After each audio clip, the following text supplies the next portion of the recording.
Out of 135 what? Like people, like sessions. just random? Yeah, and it's like by time, weight, rank, like age, and so on. By the way, I hit the go live button, so we're actually live. That's exciting. Sorry. We're live here at LangTime Studio at the LangTime Studio Theater's studio. I am like almost chilly from this outside breeze. I mean, I'm not gonna do anything. I'm not changing. We need the outside breeze in our house, so I'm not changing at that. But like, I may run over and grab a sweater. Right on. Well, big hey to Charles Barrow, who was the first commenter today before the stream even started. It's not too early to say hello. And everybody else. But hey, some big news. Some big news from Jesse. What are you sending off later today? Oh, sending my book off. Woo! It's going back. Yeah. So like this is it, right? So you're gonna send the index now, like now that you've checked it, and is there any more checking, or is this it? Theoretically, this should be the last time I see it until I see it in print. Wow. And so this should be it. By the way, Karis is saying like the book is. It said on the website it was coming out on September 30th, but Amazon says Amazon apparently knows more than I do. September 30th is the current date listed, and I was told that as long as I returned everything by May 23rd, everything should stay on schedule. Cool. I'm returning it on May 22nd because I'm going to return it tonight. Although, of course, my publisher's in England, so for them, they're not going to get it until the 23rd anyway, because it's not like they're going to do anything at midnight. Yeah. And so, yeah, it should be off then. And now the just sheer panic and anxiety of I should have changed everything begins. Yeah. There are so many things I wish I could change already. But yes, it's done. So Jake is asking if we have anything special planned for the publication date. I don't even know what that comes out to, and like right now I consider that a soft date because I don't 100% know. Yeah. Because like the book is still in my hands right now, so it can't be, it's like, I guess they report to Amazon their publication schedule, and by me submitting my files, I should be hitting the cycle the way it's supposed to, so, but like until my editor comes back to me and says, here's your hard date, I'm just taking it with a grain of salt that it should be out by around that time. Well, I guess I'll think of something. But no, like, yeah. What day of the week even is a September 30th of this year? Hang on a second. Wow. Sorry, hang on a sec. Oh, shoot. Is this an actual call you need to take? Yeah, I'm afraid it is. Hello?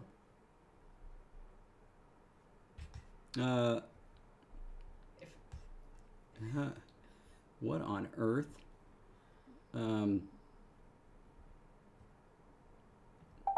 Hello?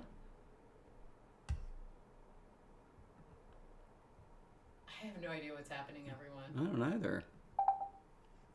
Hello there.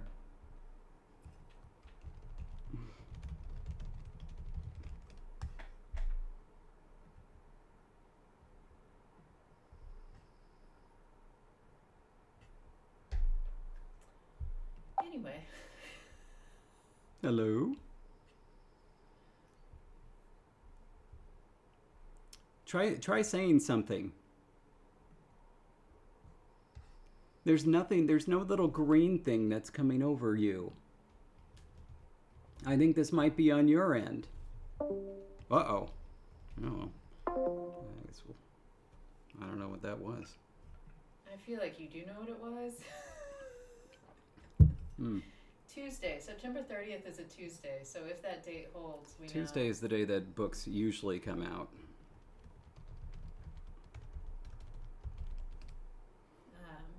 Is Is it really? Or are you just saying that? Yeah, books and CDs. Interesting. Hello there.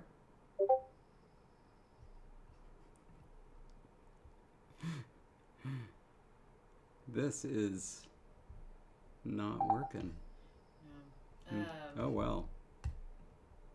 As that's happening though, Jake, much love to you, who says every lab day is a Jessie day. I think I got that quote wrong, but still, thank you.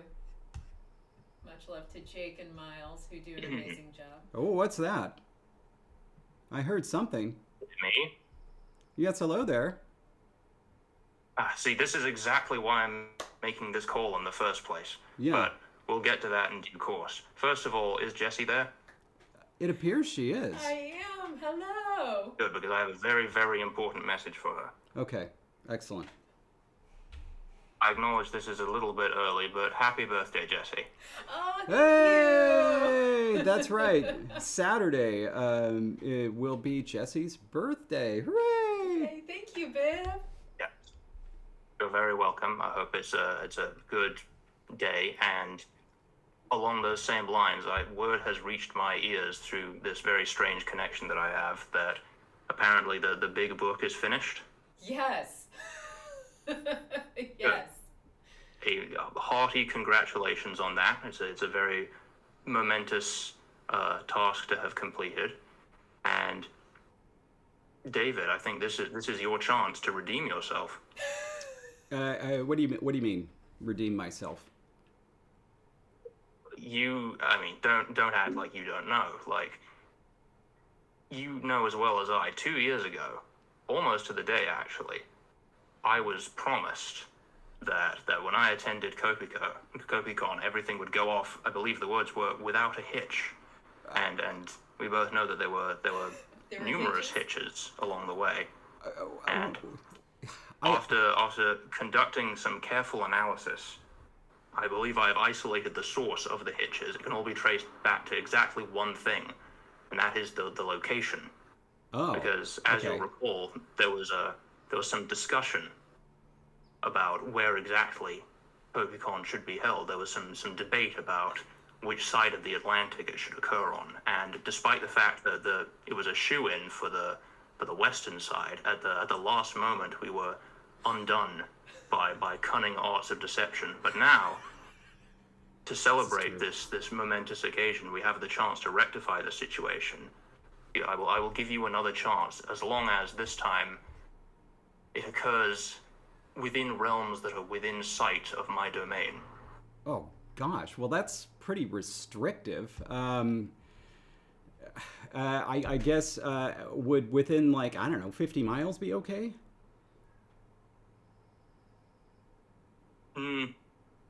Yes, I'll allow it. Well, I guess we don't really have a choice then. He is kind of the CEO of LangTime Studios. So, all right then. Thank you for this second chance. Thank you for very publicly shaming me. I appreciate that. But, you have to keep your employees in line. So, all right. At least you are consistent in your technical failures. Oh, and on a fine and leaf at least there were blower no list. leaf blowers this time around. Oh my goodness! For now, I'm waiting for them to pop up. Now that you said it, I know. I honestly, and I can't even explain what the audio issue was at the beginning of this call. I'm going to have to assume it's because we were this close to the Pacific Ocean. So, anyway, you heard the gentleman, you heard the CEO. I guess we're going to have to do a Kopikon II. Perhaps maybe a little. Maybe we tried to bite off a bit more than we could chew. Let's maybe scale it down, focus on local talent, I think. And what the hell, let's have it at the University of Edinburgh. What do you think, Jess? is this for real? Yeah, it's for real. You know how much I want to go to Edinburgh. Like, don't be pulling my leg. Mr. Luridian, am I joking? I don't believe so. Unless this whole thing has been an elaborate joke on me. Well, then, Pip Luridian, you and I will both have broken hearts, because, like, right now I'm, like, floating out of my chair a little. Well, thank you so much for your urging and your call. And yeah, let's go ahead and do it, everybody. Feel free to head on over to the Kopikon website. What? We'll talk to you later. And let's see what we got here.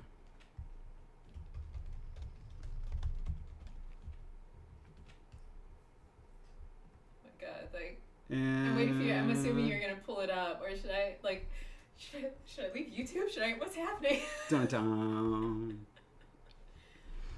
It's a little bit too big. Oh my God. Here, let's try to scale it down. There's a date? Like, There. you have a date? Yeah, hold on a sec. When did you do this, All baby? right, there we go. That's in frame enough. All right, gentle folks. Kopikon II, October 10th of this year at the University of Edinburgh. Like, what? Oh, I think I just We're spit a little. we're I'm having, so excited. and we're going to have some speakers you'll remember. There's, of course, Jesse, if you're willing, you, and me, I'll think about it. and Mr. Bibleridian, and also a couple of locals whom I think you will know. I'm waiting for you to scroll. We have joining us Jake Penny, Yay! creator of Pankashku for Madam Web, and student at the University of Edinburgh. I don't know how this kind of slipped my mind, but our very own Karis. Oh, yay! Oh my gosh. Oh my God, there's like a sword. There's a rainbow sword. I made that. Is this the art project you were working on? Yeah, it was the art project that I was working on that I couldn't tell you Oh about. my gosh. Oh, and George is pointing out there's a spelling error on the registration page. I made it today, so I'm not surprised. Oh my gosh. But actually, I do have FileZilla pulled up, so I'll go ahead and try to correct that real quick. But anyway, so obviously I couldn't pull this off on my own. And so we have some help, not only from Karis, who's at the university, but also a new friend, Stefano Corretto, and an old friend, an old colleague of mine from when I was at UC San Diego, Hannah Rohde. We were both graduate students at exactly the same time. She's now a professor at the University of Edinburgh. And so, yeah, over the past few months, I can't believe you've been doing this. we have been doing everything that we can to try to pull this off. Also, the date is not an accident. So I've also been in communication with Cambridge while the... What? Yeah, I know. Baby. While the publication of your book is set for September 30th, this is kind of I don't know how they got this placeholder date, but essentially there is a stock date, which if there are no delays, the stock date is September 25th, and that the publication date is usually about 2 weeks after September 25th. So, fingers crossed, we will be over there at the exact time that your book is published. And not only that, we will have copies on site to sell. Yeah. Oh my God, I need a minute. And then you'll be able to sign them. Oh, I gotta start thinking about what I'm gonna write to Jake. Oh, oh my gosh. Oh my gosh. Oh my gosh. Oh, hi Kay. Oh, I love you. Oh my goodness. Okay, now you got to go back to Scotland. I've never been to Scotland. Yeah?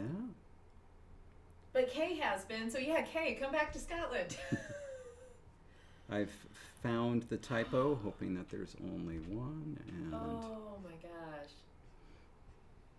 And I'm hoping, Jake, that when I sign your book, there'll be so much love in the signing of the book that you will forgive me for all of the mistakes that you and other readers are bound to find in the book. But yes, you gotta forgive me. Yeah. Oh my gosh. Yeah. Oh my gosh. By the way, I also this isn't a font. By the way, I also did that by hand. So. Wait, you did that? Yep. Like, babe. Yeah, I did it all on Keynote because if you just make a square, then that's essentially a pixel. And oh my god, I love you so much. Oh, Right. so I am absolutely flabbergasted. And now I can't wait to see what David got me for my birthday.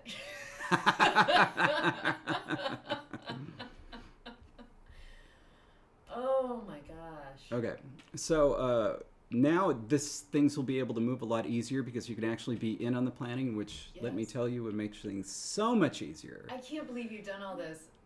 And It was not a very whiff. difficult. Not a whiff. I had no idea this was happening. You had kind of a whiff because I did? yeah, because you noticed me being sneaky like 3 times over the past month and a half.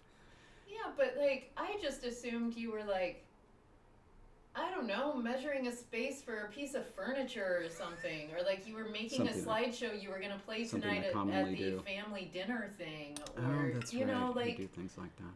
I just thought it was something like that. And so, I let it go out of my mind because it's birthday. I'm not going to ask. I literally had no idea that what you were doing was planning Kopikon II, Nice. Epic, and had no idea that even if you were planning it, that we would be in Scotland, Epic, Mm-hmm.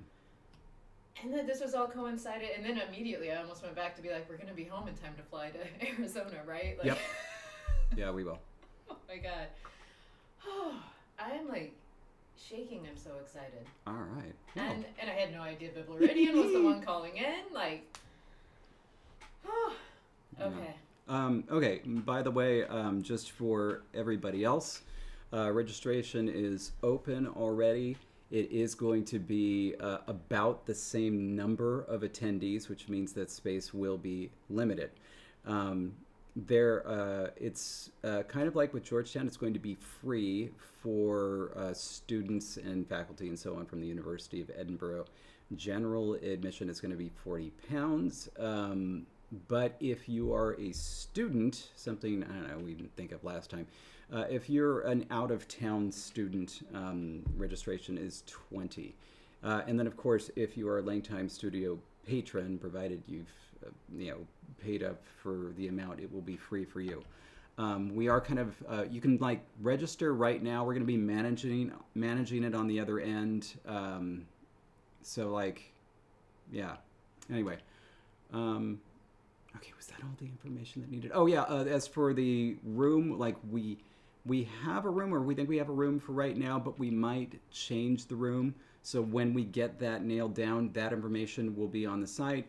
Same with the schedule and all of that. We also have some pretty good ideas about what to do afterwards. But I want to wait to get some more information to put that on the location page like we did last time.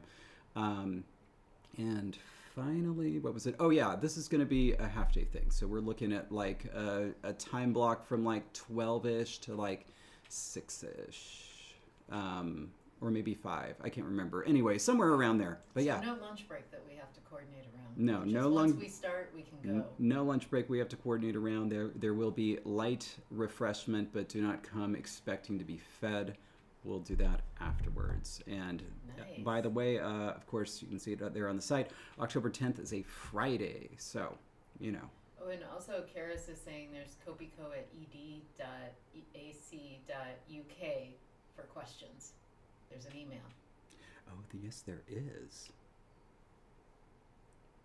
Where did Kara say that? Yeah. Okay. So then that again is kopiko at ed.ac.uk. Right. That email is eventually going to come to all of us. We can all check it. Yeah. So, anyway. missed a lot of info in the chat. But you know, glad we got that done. Now I can bring you on board. Oof. I am impressed. Yay.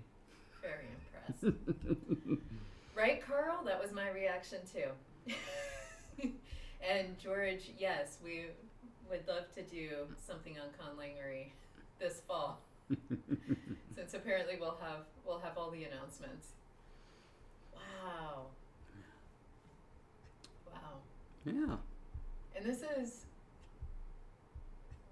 is 2 years. Yep. You managed to make this happen 2 years from the original Kopikon. Yeah, and it was almost going to be on almost like exactly the same day, but then I learned about the difference between stock dates and publication dates and all of this stuff. There's a lot of back and forth that happened with Cambridge. Got my fingers crossed. And hey, you know, you're right on time with the indexes, so...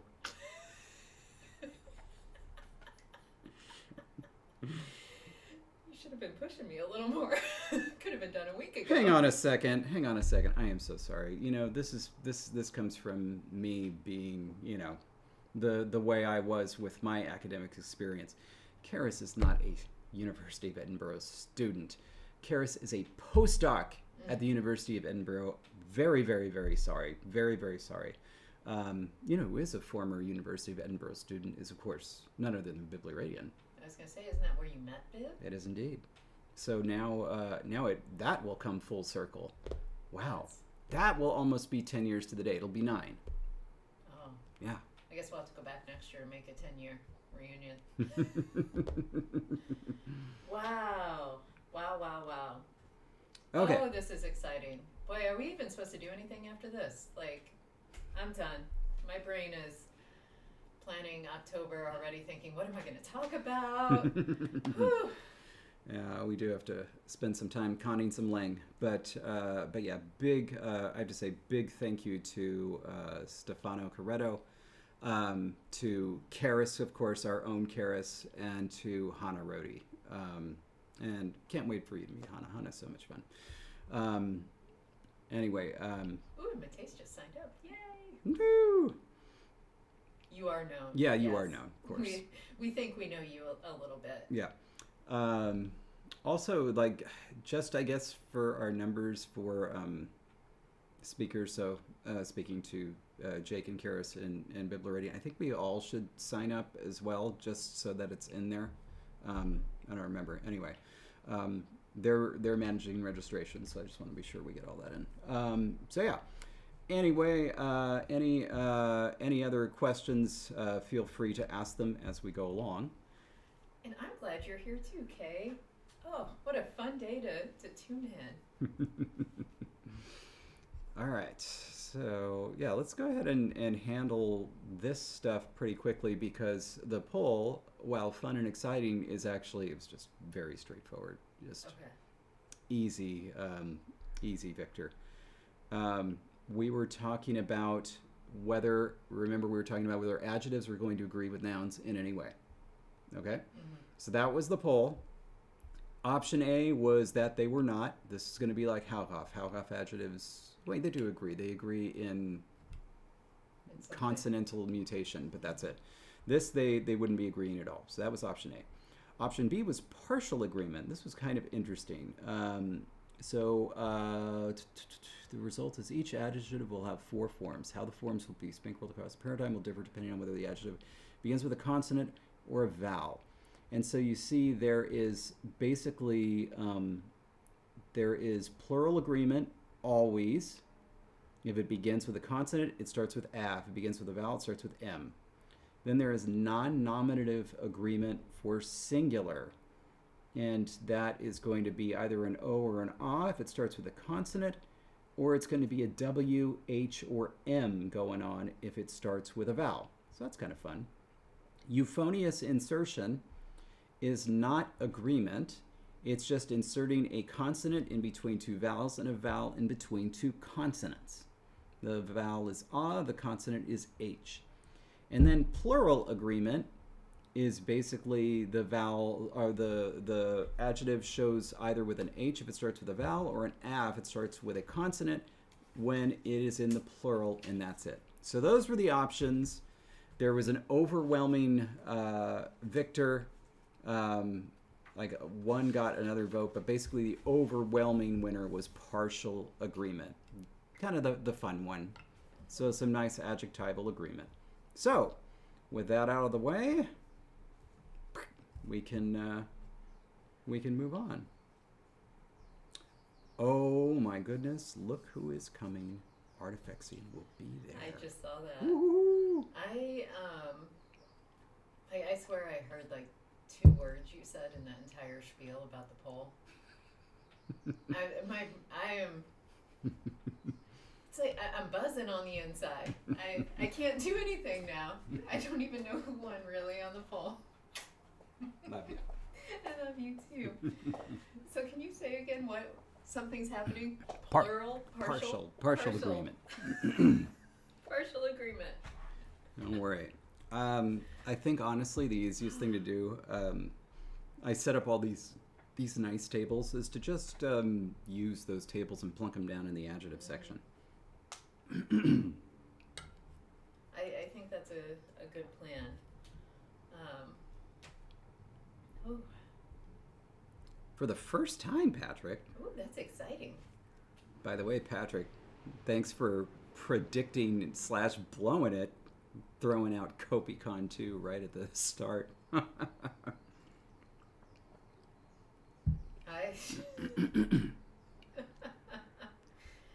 must have been like something in the air that Patrick was feeling. He's a sly one. He's definitely a fox amongst the LangTime animals. My God, are you gonna have another version ready to take with us? Yeah, that's what I was thinking about. So I have a lot of, because see, Jesse got me an incredible Christmas gift that I haven't been able to make use of yet, because I need to get to version 3 for the board game, which I'm very excited about, but we've had just a ton of work. I've got some big stuff to take care of. This was one of them. The next one is next week, and then, yeah, I should really focus in, because you should tell me what lead time that we need for printing stuff. Well, I will get that information to you. Yeah. I know from my past experience, and it also depends on, of course, how many orders they're getting on their end for turnaround times. Because, like, if it's just high production time, Sure. it obviously will affect it. But I will say from my personal experience, it was, by the time I placed the order, within, like, 3 weeks, I had everything. Okay. And so, theoretically, if we placed it by mid-September, I think we would be fine. But any earlier we go than that would be more breathing time. Yeah. More like we don't have to worry about it and count the expedited shipping days or whatever. Right. Okay. Cool. That gives me an idea. Yeah, I just had some big things that I've been trying to take care of. All right. Okay. Oh, Magpie, yes. Kopikon II. Kopikon. with bib. By the way, there was a fun encounter today. I don't know if you happen to see this in the Discord, but Magpie and Miles met up. Really? Yeah. I did not. How am I missing this good stuff in the Discord? Where was that? Oh no, today I haven't been on it though. Yeah, that one was in chat. Oh, Patrick, yes. The next one is Cope3Con. Oh, Kopikon, Kopikon. I get it now. I was just thinking bib. Like, BI was for Bibleridian. Oh my God, Magpie. You nailed that joke so hard. Okay. Excellent. Alright, so we are importing this table into the adjective section. Yeah, and honestly, so the usual adjectival table color is orange, so you gotta You gotta change it. you gotta use all this stuff and put it over there. Okay.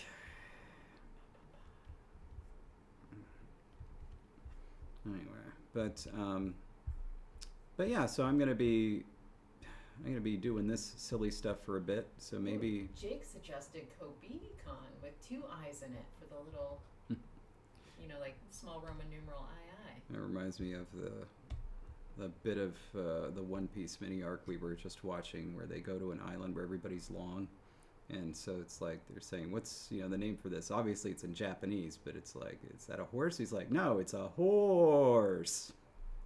Because it was extra long. But the Japanese word, that was good. It came out so much funnier when you heard it. Yeah. But yeah, that's amazing. Okay, don't need that. Carl is asking, is registration only for patron members? No. That's regular registration. And so I don't know if there's an issue. Let us know, Carl. But there should be a regular registration. Yeah.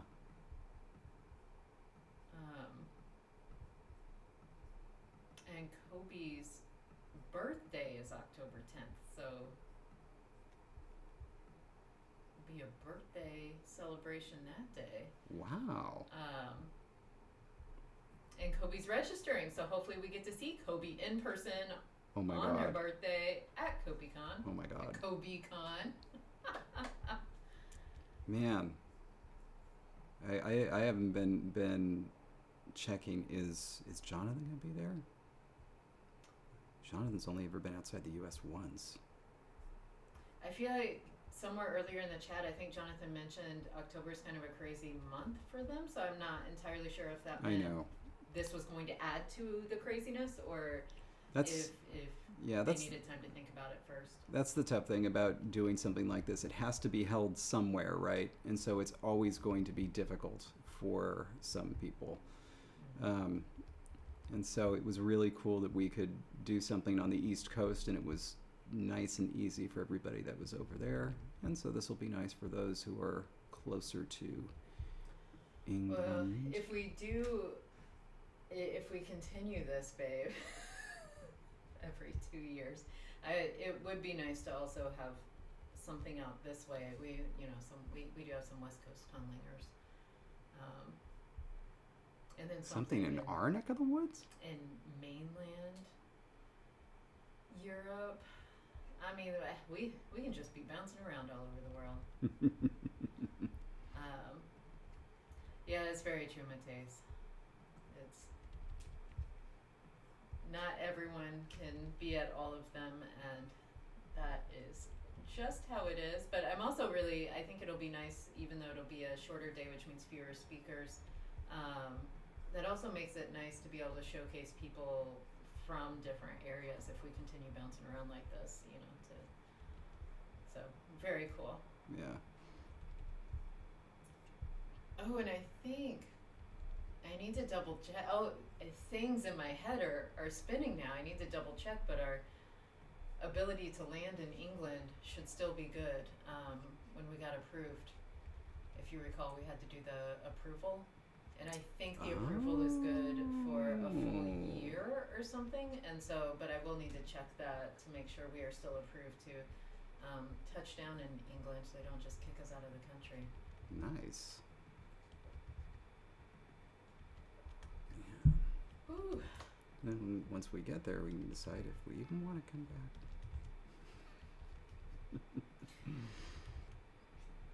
The amount of just backyard fox videos I've been seeing lately from England. I feel like we should just move to England. Working on a fox language, get to hang with the foxes. Oh, that reminds me.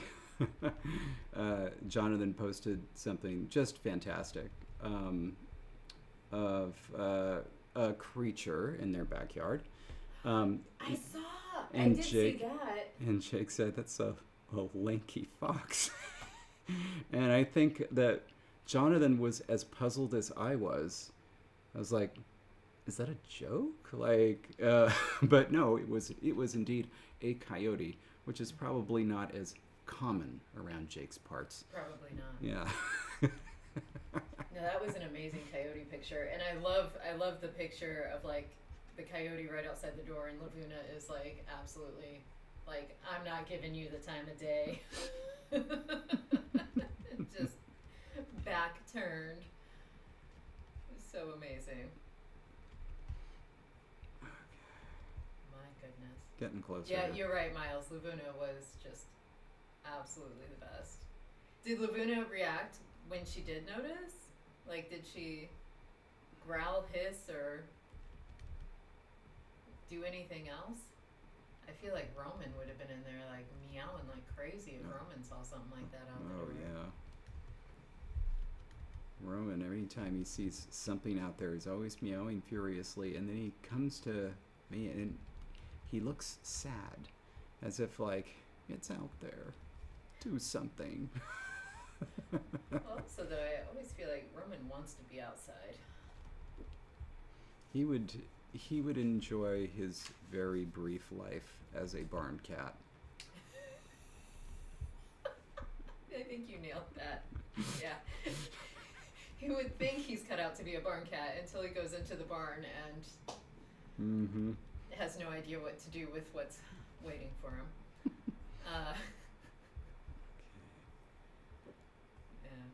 Yeah, I swear some cats are just like, yeah, I'm happy with my place right here. This is my house. So happy with it.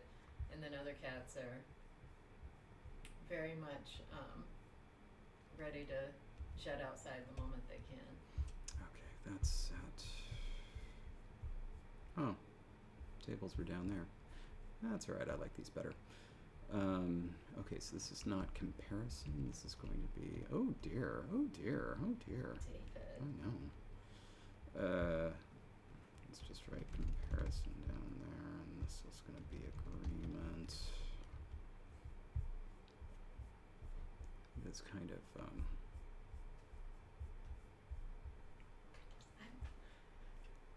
I can't stop.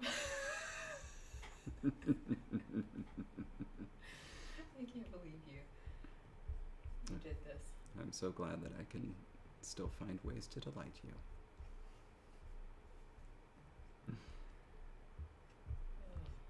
Kind of like this color better. Carl, that is an interesting question. Will it be streamed? Well, the answer is yes. Will it be streamed well? That's what I felt I would have said, not knowing yet your plans. I was like, well, we streamed the first one. I don't know how well that worked out for people. Yeah. But we will hopefully have a less problematic technical experience. I won't say problem-free, but a less problematic, hopefully.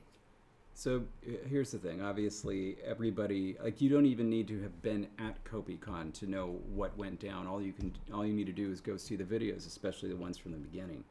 And obviously, there was some sort of bizarre feedback quirk that was happening with streaming from Zoom to YouTube, and then also the live in-person, event. And we were, we didn't have much time to figure that out. I mean, we were supposed to start at 9, and we were figuring this out on the fly.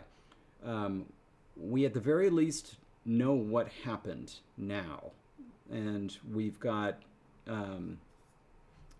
people, I would say, I know better over at the University of Edinburgh. We know what happened. We're going to try our best to make sure that it is that we can stream it so that people can hear it, and that it doesn't destroy people in the location itself. Because honestly, that was the worst of it. I don't think the people watching on YouTube could even appreciate it. Like, we were getting this awful, really loud feedback periodically, and it was just terrible. It was ear-splitting, but I think it was only audible to those that were in the room. We're going to try our best to do a lot better this time.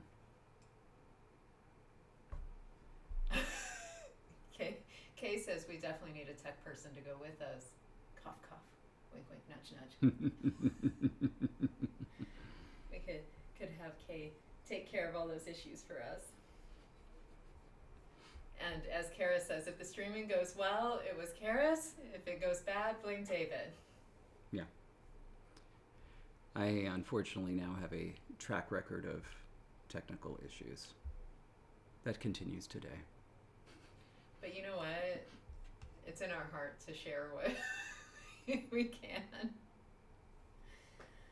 Oh my goodness. Oh my goodness. Okay.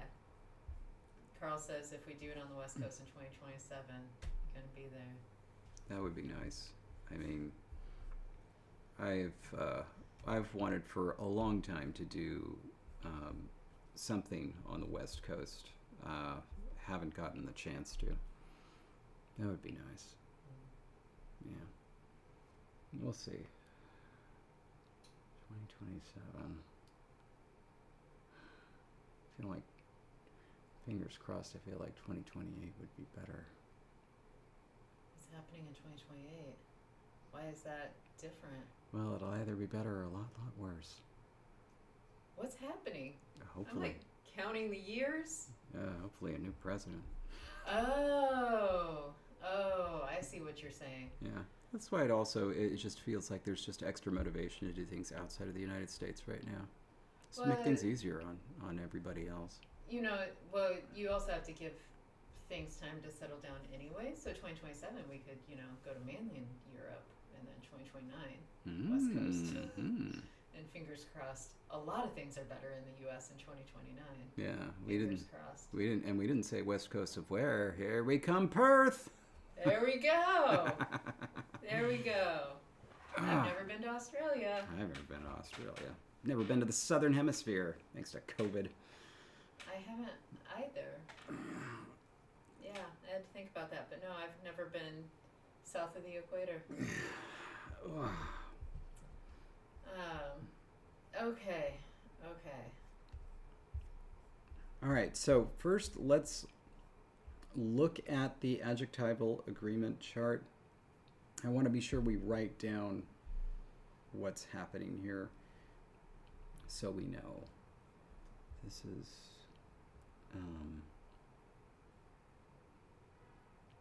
because all that matters is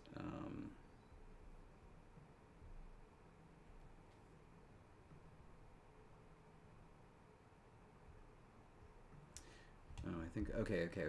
I think I see what I have to do. I'm gonna have to add a little bit more, but I think that this is going to be something that's very useful for us, so that we know this is going to be V initial, and this is C initial. Is this the adjective that is V initial or C initial?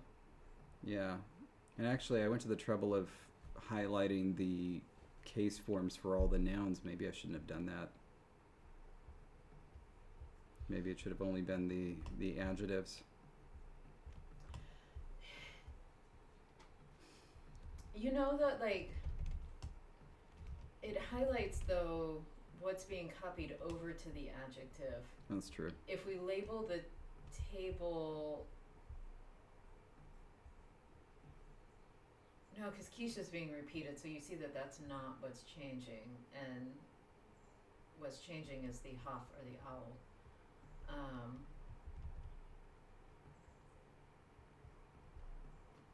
Are the two different tables necessary? Because the adjectives aren't changing, it's just the prefixes on the nouns that are changing. No, they're not.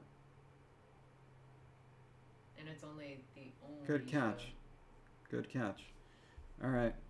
Let's get rid of that. Boink. Actually, before we get rid of that, let's make sure. So this one is rain. This one is fox. The adjectives Haughòf is quiet. Ow is what? Ow. Excuse me. Oh, shoot. That was the wrong way to search for it. Just a second. Sorry. I should have just scrolled down. Ow is not clan. What is ow? Error. Try again. I don't think we broke down what this was supposed to be. Well, this is Did we interesting. pull it from Haughòf and not note it in here? You know, it's weird. I can't type anything in the chat. Every single time it says error. In the YouTube chat? Yeah. Signed in as LangTime Studio. Yeah, it won't let me. Well, I have, and do you want me to post for you? I was just making a little joke because Patrick said Honkishma was my nickname in college, and it's like if you look at the illative for V initial, it's honk. It looks like Honkishma. Oh my god. Okay. I'm opening Haughòf because I didn't have that open, which was silly. We're Yeah. working on a language where I really should just have that open. And hopefully I can figure Does out. it mean fresh? Yeah, it means fresh. Young. Fresh, young, yeah. Okay. There it is. Alright. Okay, so.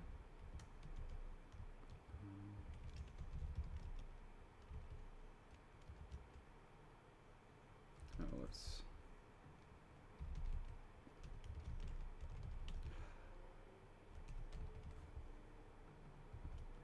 Okay, there we go. And that is indeed what we would like. Okay. Good. Ganz gut, which means goose good, I believe. It's as good as a goose. Good as a goose. All right.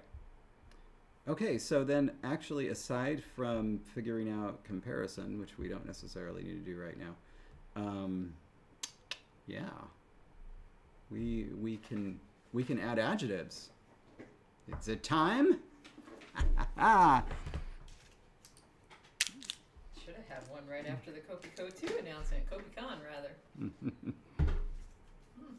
Cheers. Cheers, work partner.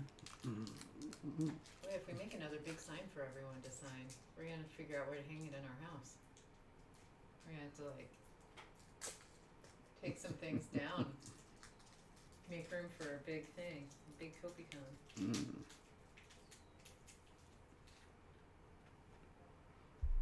Kopiko, so nice you enjoy it twice. Alright.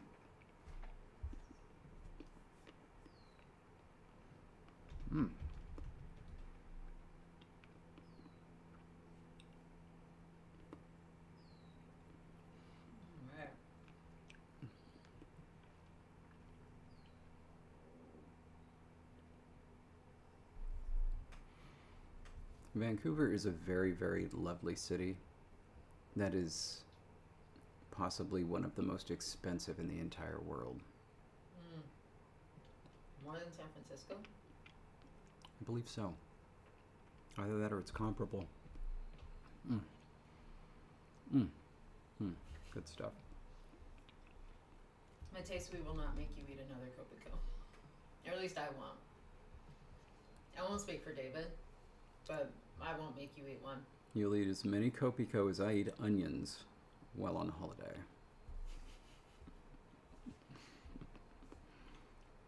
You gotta bring the licorice candy. Oh, what is that called? Starts with an S. Salmiakki. Yes. In Dutch, though, do they still call it salmiakki, or did they have another name for it that was a slightly different pronunciation in the Dutch version? Oh, it's probably because they can't handle the Finnish. But anyway, you'll have to have one of those when we celebrate. Okay.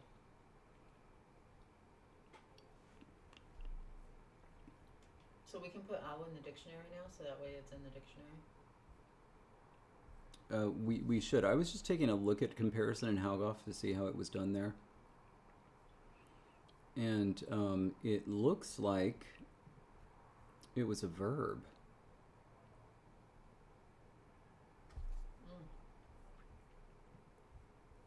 You can turn any verb into a comparative form of that verb, which means to act more. That's kind of cool.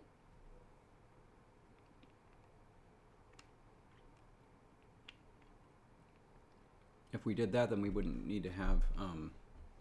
composite comparative forms of the verb. We haven't figured out if we still want to use the funky copula system that we created in Haughòf with our foxes, but Mm-hmm. that's all right. Anyway, okay, yeah. So let's go ahead and enter it. Let's take a look at this table and see what forms we need to list to be complete.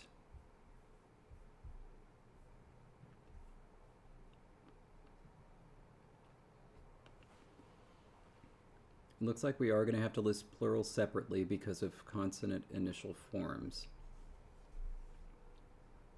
But just one for the entire plural set. Yeah.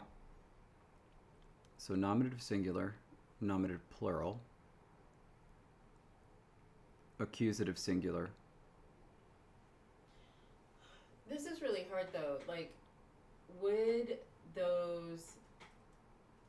any of those prefixes change if we changed the vowel or the consonant that's at the beginning? Because it's like, looking at it, yes, they're different, but also like if you have a vowel initial adjective in the dictionary and you know the plural is always going to have an M added, then that's not necessarily something that would have to get listed. It's like, it started with a vowel, of course it's going to take an M. It was just to make it so that the adjectives, the adjective entries were the same, which makes it a little easier on us. It is true that, like, in other words, that we just had a unified adjective entry as opposed to an adjective entry for consonant initial ones and vowel initial ones. Mm-hmm. But we can right, do it. But like, Mhm. my question though is like, do we need to list plural at all? Because if it's consistently a before a consonant and m before a vowel, just looking at the adjective in its bare form, it's like you're gonna know what to put on. If those consonant or vowel prefixes change, then it would make sense to me to include the plural. Otherwise, like as it is, it looks pretty predictable. Yeah, I would, but I would do it just so just for the sake of memory. I guess you're right. Like, I don't know. Like, I found it easier for me when it comes to translating to be able to just do it without having to refer to a table if I haven't been using the language in a long time. But you're absolutely right. Like, for regular plurals in an English dictionary, they never list them. They Right. only list them if they're irregular. And for me, part of the dictionary entries that's hard is because none of them come with labels. I have to remember what the string of forms are, represents anyway, which means I got to go back to this, and then I got to come down, I got to count, and it's like, is this singular, is it accusative, is it plural, is it? So like having all those forms there doesn't help me because I still have to go look at the chart to see what form I'm looking at in the headword entry. This is just virtual space. Why don't we have a little tag after them that says what it is? It'd be nice in all of our languages because I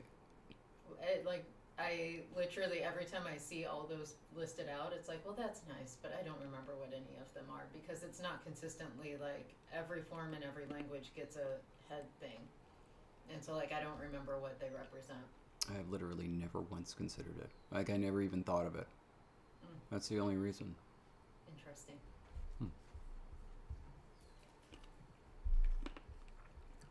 All right, well, we don't have a lot of entries right now. Okay. What are our noun forms? Did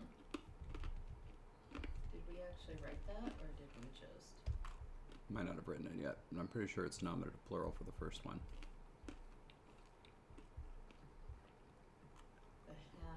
How about, I'm going to stay on the noun chart. You tell me what prefix you're looking at.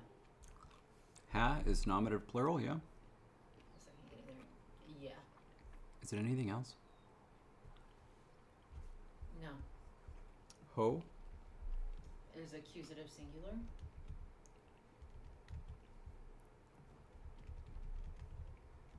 Okay.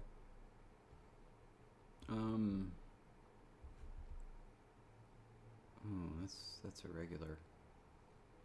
What about an O prefix? Just an O prefix?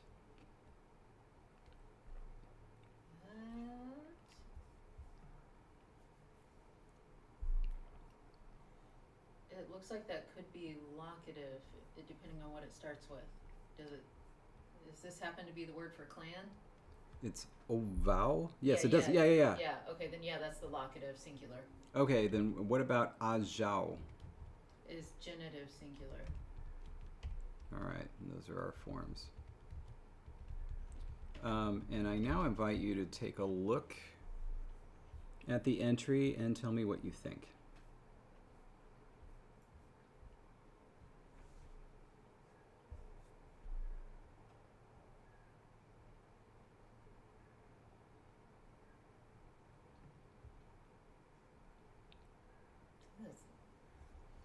It's good, like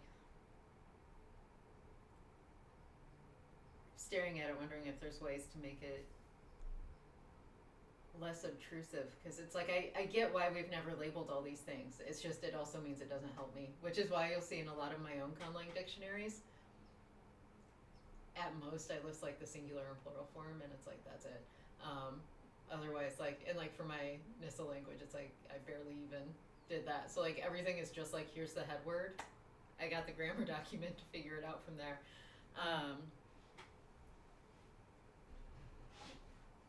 But yeah, I think outside of having an idea how to format it so it looks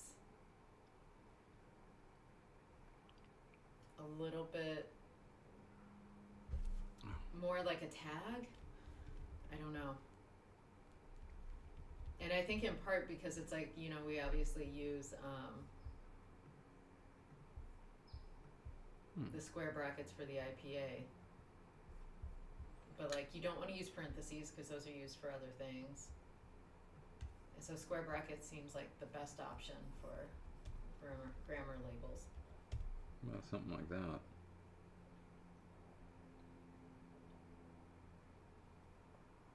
I mean, not necessarily that color specifically, but doing something like that. Is that going to be a formatting nightmare? What do you mean? Well, I mean, when we do entries, we just copy and paste. That's true. And I'm curious. Is that okay? So that's a text background.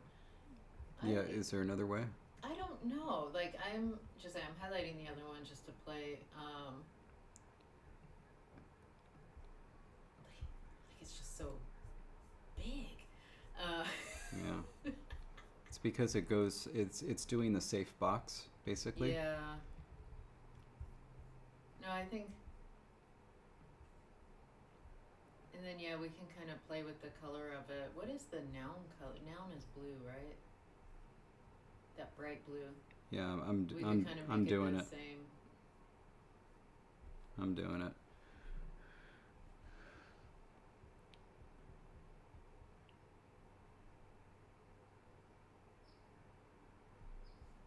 Is there an extra space marker?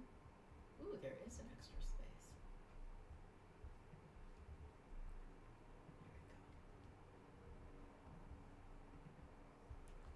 There we go. Oh, that's pretty. Okay. Yeah, yeah. That's pretty. I like that. All right.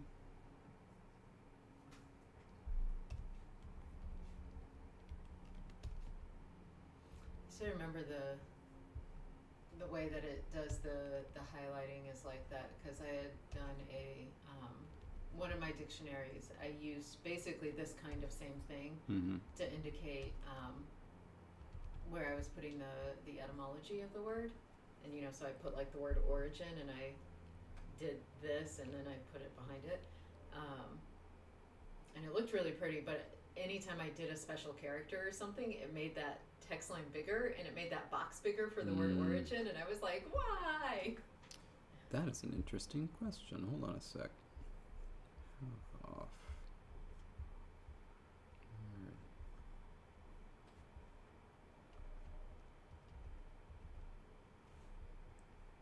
I just put some Haughòf in there to see if it got bigger. Nah. So it's okay. Cool.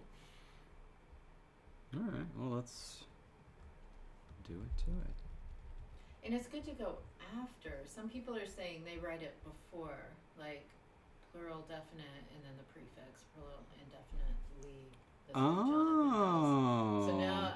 curious to know, like, maybe if we just copy that entry and do it the Yeah. other way and see Yeah. what looks better. Totally.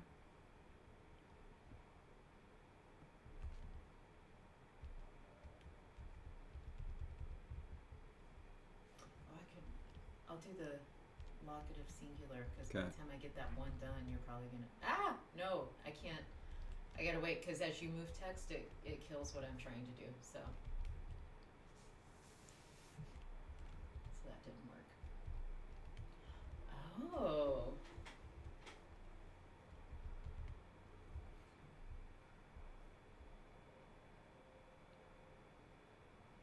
Oh, I kinda like that. Yeah. I like it before. Jonathan for the win. Thank you, Jonathan, for that comment. All right. Oh, that's nice. Ooh. Yeah. All right. Well, you want to Ooh, and Miles, effectively, we do have declension patterns in the charts up above.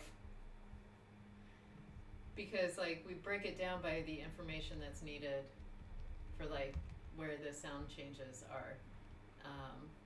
But yeah, David, if you want to do other things, like this is, well, go ahead and finish the entry you're on, and then I can work on the other noun entries while you maybe look at the first adjective entry and see. Yeah, well, now everybody's got me wondering about it. I mean, do we do this with the adjective entry and label it, or do we just put the adjective as in, since they're, I think they're regular. Well, that was my question. Do you want to, like, pull some more adjectives from Haughòf just for the protoforms and make sure that the prefixes don't change depending on the vowel? Like, I know one of the prefixes came out as a W for the vowel initial, and, like, I'm curious to know if that was dependent on That's true. the first vowel. So an ooh. Yeah, because otherwise it looks fine, but that ooh is a question. Okay, so hop over to Lexergy, made by the one and only Graham Hill. By the way, we've been a little negligent because we had other business. Don't forget about Let's Have a Booba every Tuesday at 1:30 p.m. Pacific, and George Corley's Tongues and Runes every Saturday 6 a.m. Pacific. And Tongues and Runes is a spin-off of Conlangery, which you have definitely heard of. And be sure to tune in periodically to Neography A to Z, Carl's channel, where he reviews neographies and conscripts.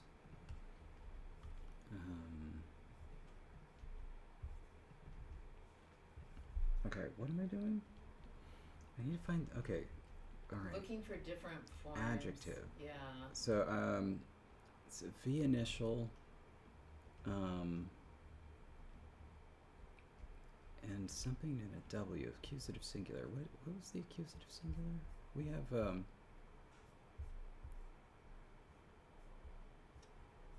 a list of, okay, grammaticalizations. All we have under grammaticalization is nouns. Plural comes from hem, and verbs something. Started an idea.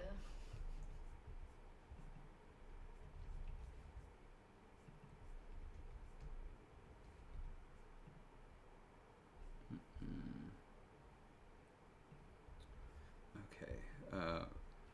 Adjectives in Haughòf come from, or accusatives come from wa, and wa comes from hua. That's right.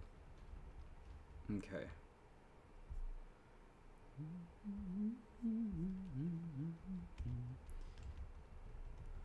So I believe that's, all right. Hua comes as ho.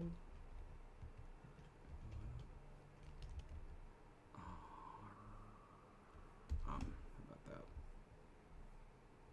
Interesting. Okay. So huam. Let's see what happened with nouns.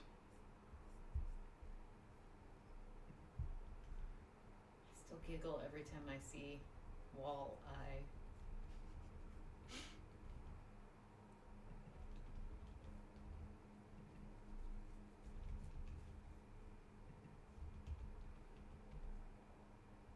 We only did one. We only did the word for cat. It's a noun that starts with U. Mouse. Right there.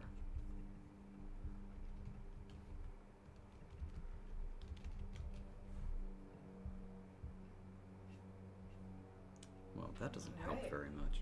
All of our entries are updated now. Excellent. Okay, now I can help you search. What were you looking for, babe? Well, so I just put a W in front of an U just to see what happens, and it comes out as wa. It doesn't Okay. change to va. Okay. We have the va changing, or the W changing to a V after a vowel.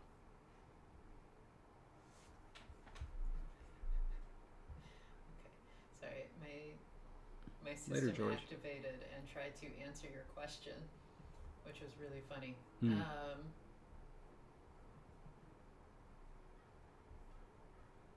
But yeah, I don't remember the W changing. Did it? But wait, no, we did have a va. Where did we get the va from? Oh, we do have a proto-beta. I thought we did more with it though, because this was supposed to be a vixen kind of language. Did we not? Did we like say that a long time ago and then do nothing with it because we got so sidetracked by other sound changes? No, we did, and so W comes out as V almost everywhere, but not initially. That was how we kept it. Remember, this was an earlier pull.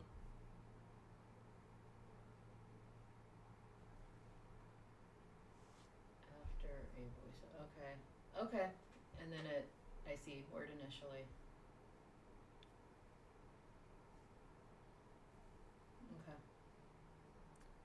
Oh, no worries about being late, CJ. You didn't miss anything.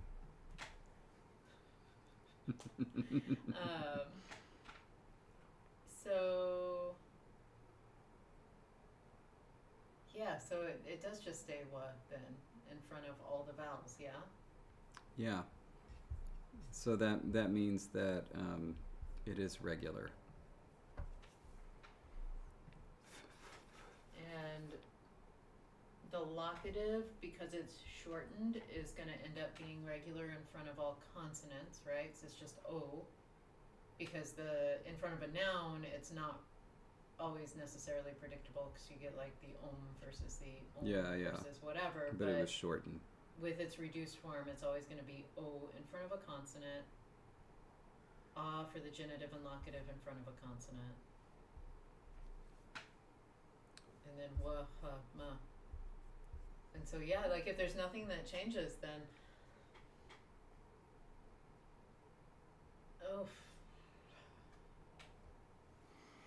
Yeah, I guess so. Because then it's also like one form ends up covering multiple, so it's like all the plural forms. It's not like you're in the dictionary going to be citing like nominative plural. It'll be like any case plural. Okay. All right. Then let's simplify. All right. W comes after V nowadays, right? VW. Right.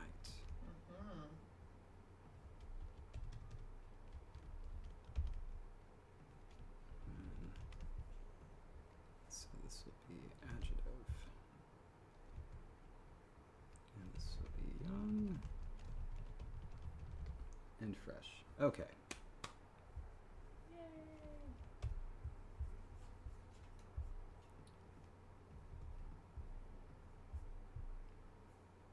I hope we remember that adjectives agree. Do you want to add a form just to You know, it's make it feel good?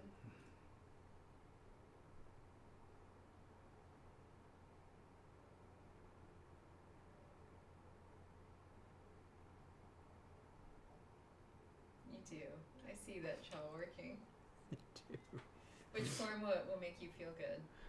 At least the plural. Okay. You know, like in Spanish, they list all adjectives with masculine and feminine. Not singular and plural, but masculine and feminine at least. Even the ones that don't change? I guess they don't.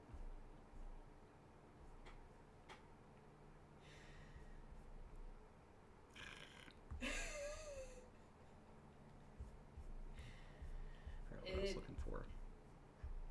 It is Yeah. difficult.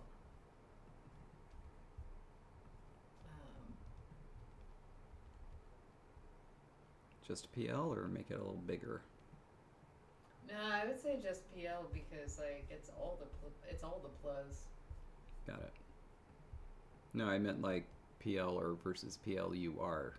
That's what I meant. No, because PL is what we'll use whenever there's more to it, and I feel like being consistent across all of the plurals.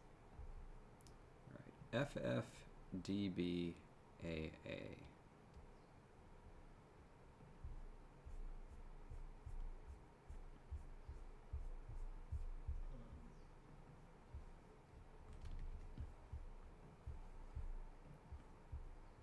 Oh, I should be entering this on the English side. Young, fresh. Oh. Got it.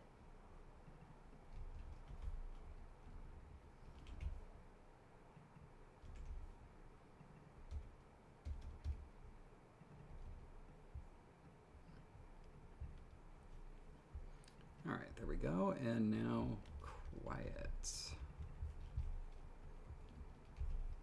Our first H.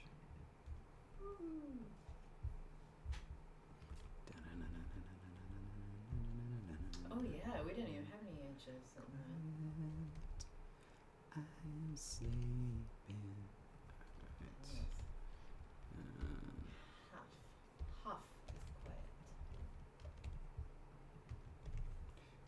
Also our first Q on the other side. Nice.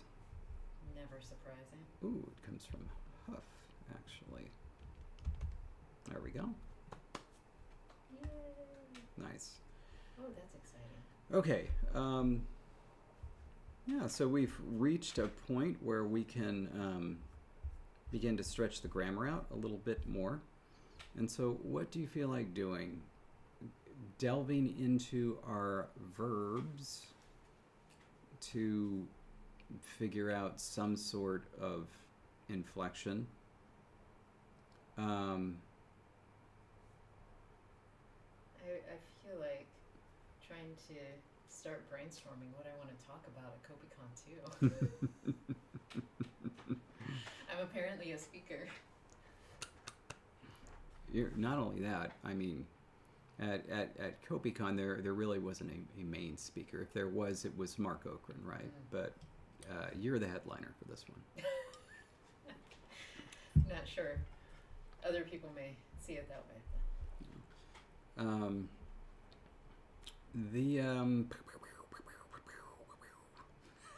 Poor CJ. CJ, go back and watch the beginning of the stream. We could also move on to comparison, but I'm looking at these verbs, and we seem to have some sort of inflection on there, and I don't remember what it is. And we don't have a label on these green tables. Were these green tables copied over, or are these real? No, these are real. We didn't enter any verbs. Yeah, so it's like on in the dictionary. On the left side, we have the basic form of the verb with its agreement. Yeah. And then on the right side, some sort of inflection. So that's the gamma versus ganchela. Ganchela. This was our yellow is the winner. We have some forms here. Guy bonk. Join. It's clearly Ha'el. Where did they come from?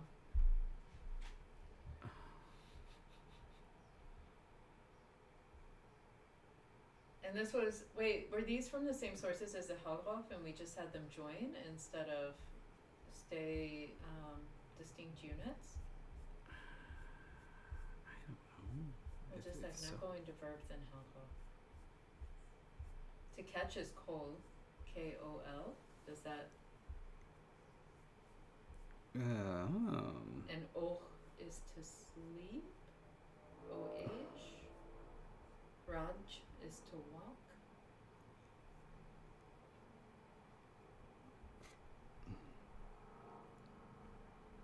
Haughòf to twitch. I see a hal. Dobram e hal wa hof. It's the hal. That could be the to catch, because the protoform ends in that L, and didn't that make the vowels go down? Yeah, I'm gonna throw that into Lexergy. Coal comes out as show, but if you have gam in front of it, it comes out as gangho. Yeah, and then gangela. Yeah, so Is that's that right? Yes, that's right. That's right? Okay. Okay. So what does that mean? To catch. Yeah, no. It's completive, it's perfective. It's perfective? Oh, that's nice. That's nice. Okay. Imperfective, perfective. That's nice. And so the other one doesn't have another marker, it's just person agreement. Yes. Okay, so the other one is unmarked. It's just imperfective by default, yeah. I think so. Yeah. That's what I'm going with. All right, right on. Jake, fix us. Did we get that right? We need our memory. Literally, there are times that I'm talking to David about LangTime stuff, and I'm just like, we got to talk to our memory, and I'm referring to Jake, because Jake is really good. So, hopefully that's right. Tethys is asking, how dare you? I don't even want to read this out loud. When will LTS have a language that distinguishes alveolar and velar nasals before velars? Never. Oh, Jake, please do let us know that, because that sounds fascinating. Gung-ho, the etymology. I want to know. Yeah.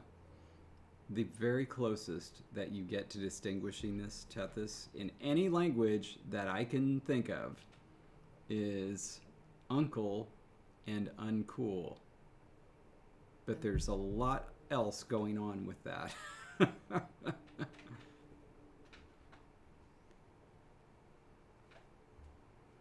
not sure I actually get a full alveolar in, like, when I say it slowly, uncool. Like, I obviously can do it that way, and I would never say uncool. Yeah. In that say, even if I'm trying to say it slowly, I would always be like uncool, not uncool. But in speech, man, that's uncool. I don't even touch my alveolar ridge at all. Theoretically, the nasal is preserved with un because, like, for some reason, it's like its own prosodic unit. In a way that in is not, in like impossible. So this is yelling at you. Australian languages.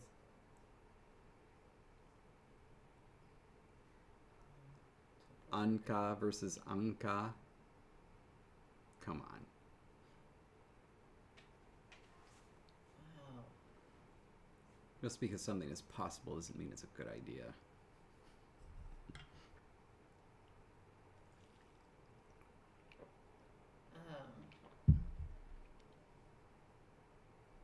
That is... Okay, sorry, I'm reading... To work together.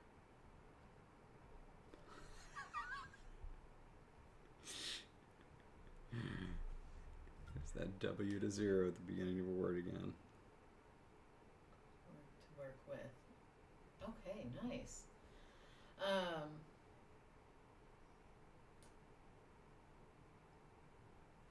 So yeah, no, and I'm sure languages can do it, how much it's actually a different sound in reality, or whether they just, you know, from context know which word is being produced.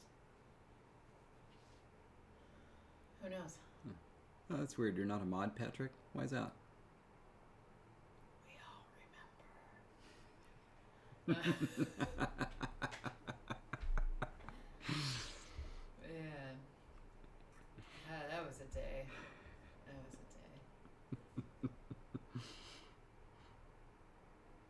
a day.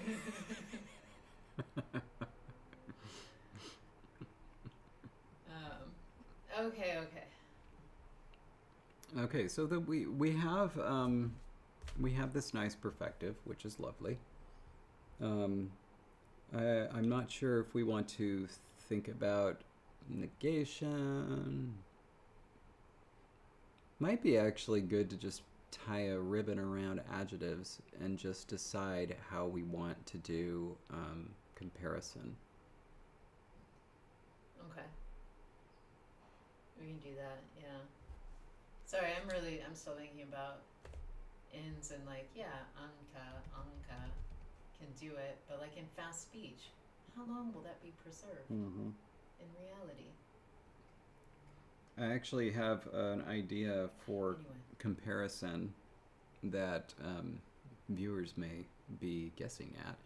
To grow? Yeah, I was thinking like throw that on the end, and then we would have a different comparative form for this language. And that's not the same one we used in Haughòf, right? Yeah, and We Haughòf. did something to the verb. I just couldn't remember where the more came from. It was something. Might be good to find out what that is.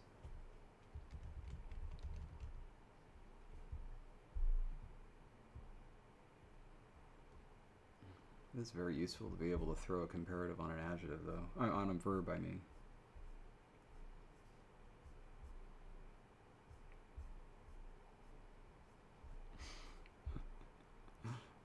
Old turquoise Dupree. Yes. There we go.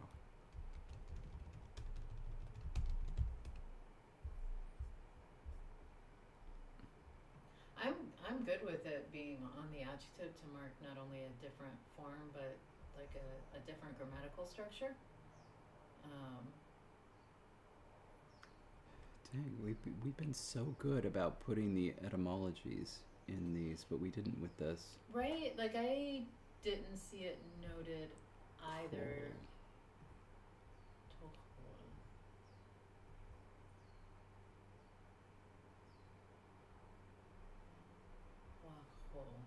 Does it come from to grow? Or why would it be changing to a ha? No, totally different.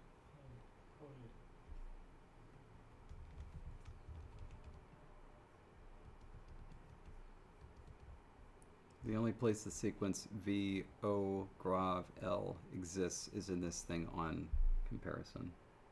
Well, that's exciting. Trying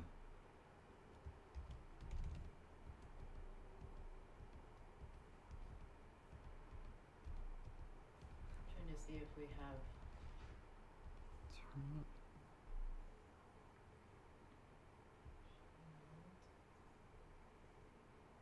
Wouldn't be catch. So it's clo, right? Yeah, well. Clo.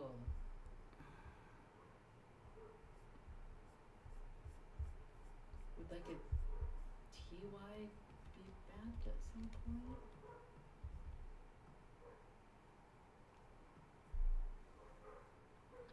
So, Big N. proto.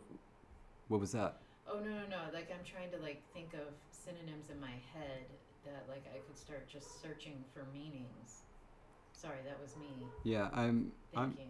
I'm looking at anything that ends in OL in the proto form.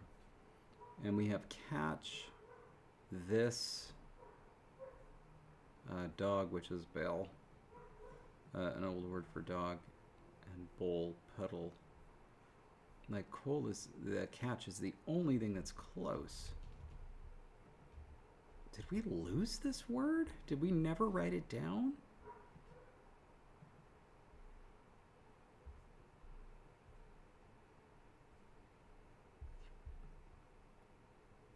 We need some season 5 help. Anybody?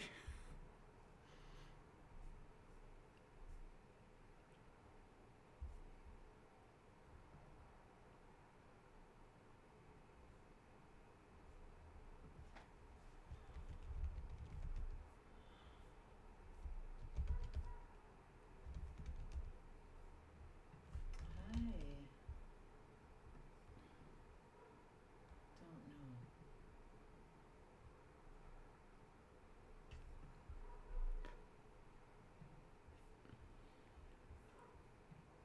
I'm sure it was a lovely etymological idea. We just so Jake, we're trying to figure out before we move forward with the comparison for our foxes to figure out what we did for comparison for the dogs. With dogs, you can add kvol to the end of any verb and get a comparative out of it. The problem is we don't know what kvol is at all. It only appears in the comparison section of the dictionary. And yeah, it just shows up as a suffix. The suffix is khvo grav l, and it doesn't appear to directly tie into any protoform that we have in the language.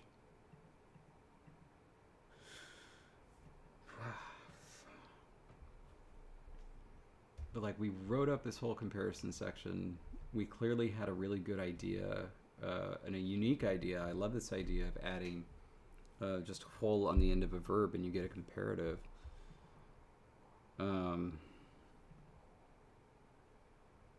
love to know what that source is, because I mean, at the very least, it could also serve as you know, some inspiration for somebody else. If you don't write it down, then it's just nothing.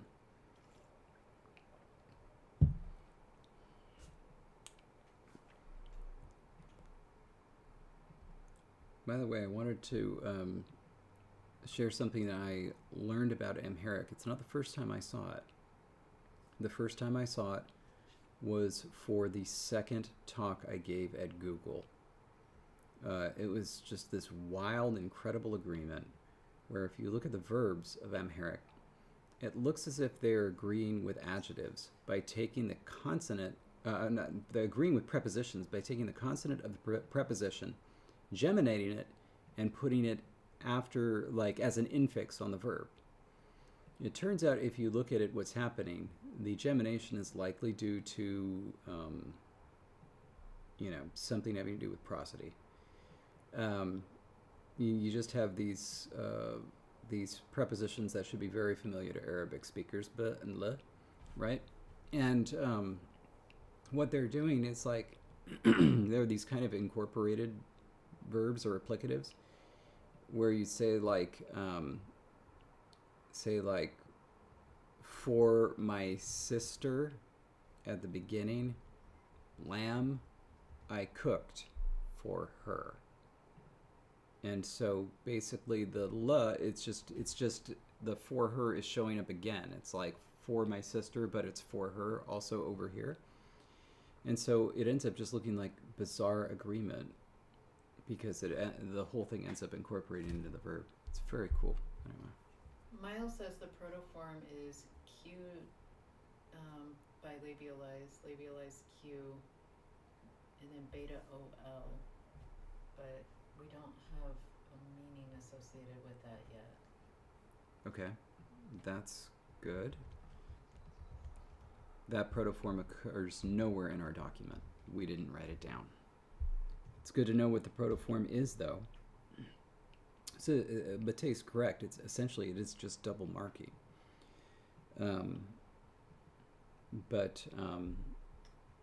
You know, if you just wanted to say, like, I cooked lamb for her, you could just drop off the initial one now. And now, so it's just a verb form, you know.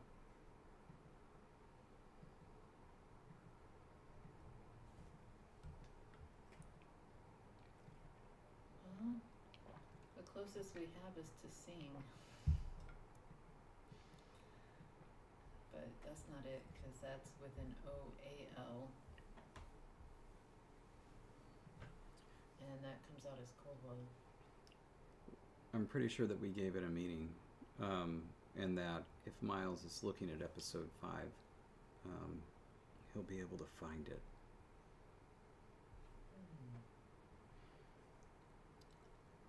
It means to rise. Oh, I'm sorry, I that? was yawning.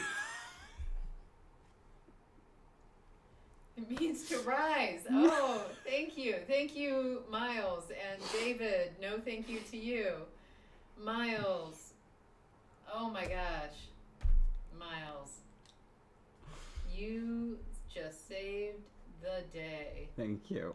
And I'm going to add that to our comparative section right now. Yeah, I'm also adding a physical note here in my notebook just in case.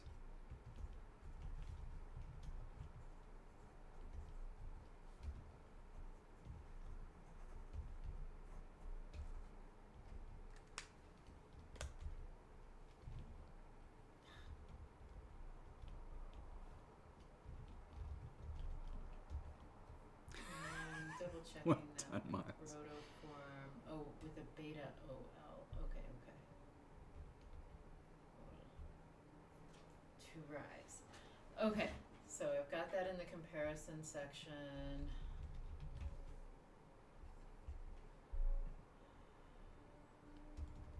Did we not make a grammaticalization section? I think you came up with the idea after Haughòf. No, you didn't, because there was in Sarkage. Yeah. It was in Sarkage. I guess not. Maybe in this one we just didn't do as much, so I just didn't. Well, the thing is, I mean, there is that because it is isolating, but also, and I appreciate the irony of what I'm about to say, our documentation on Haughòf is probably the most complete of any language that we've done on LangTime Studio. Man. Yeah. Okay. Well, this is interesting. Miles, you're amazing. Okay, so to rise is how we mark that comparative. Do we want to use to grow in Haughòf or in Well, yeah. Lohakish? Lohakish. I momentarily absolutely blanked out on what I was about to finish that with. I suppose this ties into a larger question. One of the reasons I was thinking of using a composite comparative for Lohakish is because we're already doing stuff with the adjectives, right? To distinguish it from Haughòf. And also because I didn't want to tie us into using the copula that we were using with Haughòf. But I suppose that is an open question. Because here comparison is tied so strongly to the verb with Haughòf, and that itself ends up tying into the copula, and eventually we're going to have to deal with that issue of the copula. So why don't we take a look at it, and we're not going to solve anything. We're just going to take a look at the copula situation, and let's use this to come up with our poll for the week. Having reread the section in chapter 15 on copular verbs quite recently, I can say that we had 4 copular verbs in Haughòf. We sure did. We had positive, we have negated forms, all coming from different verbs, and then we had kind of the equative copula versus the locative copula, both positive and negated. However, they have to do with very dog-like behaviors, and while I know foxes are from the family of dogs,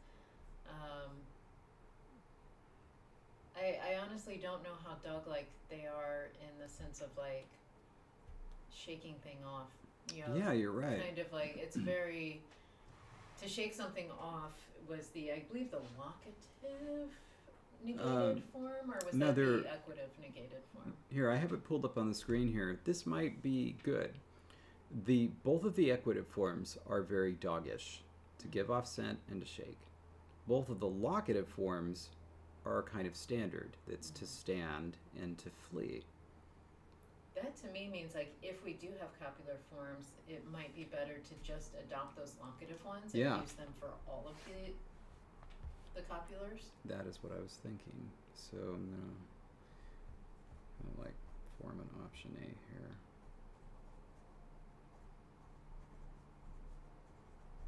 So we could have main copulas. We have wed to stand as positive and bull to flee.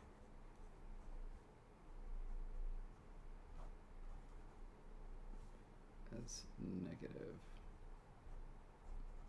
Let's see what those would look like. Quaid and bull.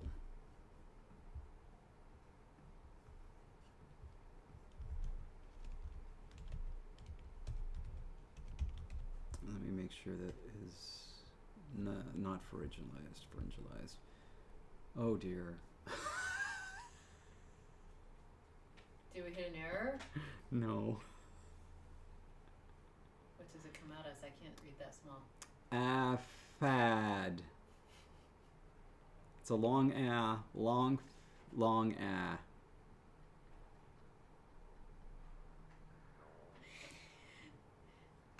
Fad about you.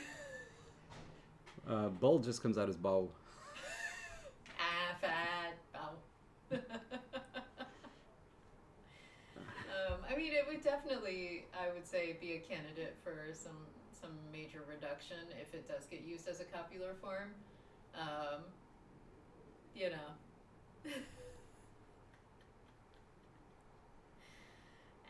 Fad. Now I'm just thinking of, like, if we were making a language for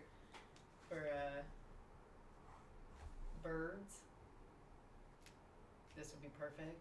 Aflac. Like, in terms of what the modern would be, I am of two minds. One of them is just to simply make it a. The other one is making it fa. Mm-hmm. So just fa a. Bao is great. It's a champ. It's carrying the team right now. Okay.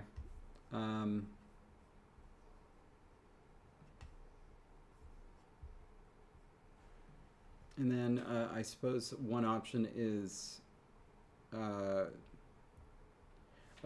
then so let's go ahead and see what those forms would look like with a kroll on the end. So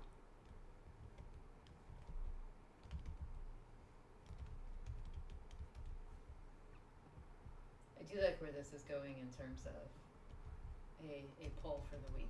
yeah.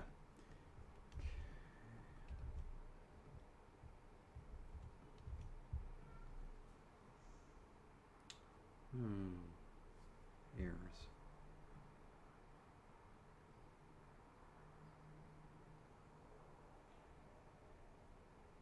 Why do we have errors? What did I do? Wait a minute. Wait, Miles. That's not a possible protoform for Haughòf. Would it have been a W?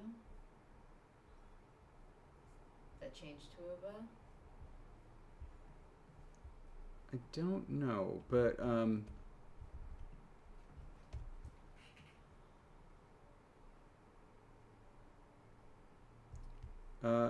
on a sec. I'm gonna pop over to Haughòf real quick. Yeah. It's just quoll. That shows up as modern quoll.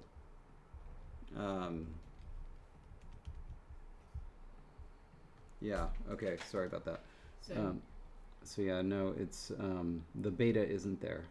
And not represented by anything because the W drops down from the labialization? Yeah. Okay. So, I mean, we could have very well said it wrong on the stream. Sure. Yeah, all right, so... No, listen, Miles, you get all the bads right now because you gave us the form we needed so we knew what the heck we were doing. Yeah. And so you... Yeah. Yeah, that is... You are perfection. Oh. Okay, so that's going to come out as kfel, which isn't bad. I mean, it's nice and big and sporty as a comparative. And so that either could be like, balkfel and balkfel. And then for the other one, good Lord. I mean, it could be irregular. Can you read the whole form? Read the whole form as it appears. Affakfel. Perfect. Just like that, David. That is our new copula comparative form. It's forms like these where you can tell when a conlanger is being adhering too strictly to rules that they themselves have set up. Where they're like, well, I guess that's the form, and it just stays in. I mean, sometimes you make mistakes, and you just have to realize that this is intolerable. Can you imagine it? Like, how do you say is not bao? How do you say like is not more? Balkfel. How do you say is? Affad. How do you say is more? Affakfel. It all stays in. Yeah, so definitely. I couldn't see the actual components of it, because again, small screen. But I saw how long that line was, which is why I needed you to do something about that. That's amazing. Okay.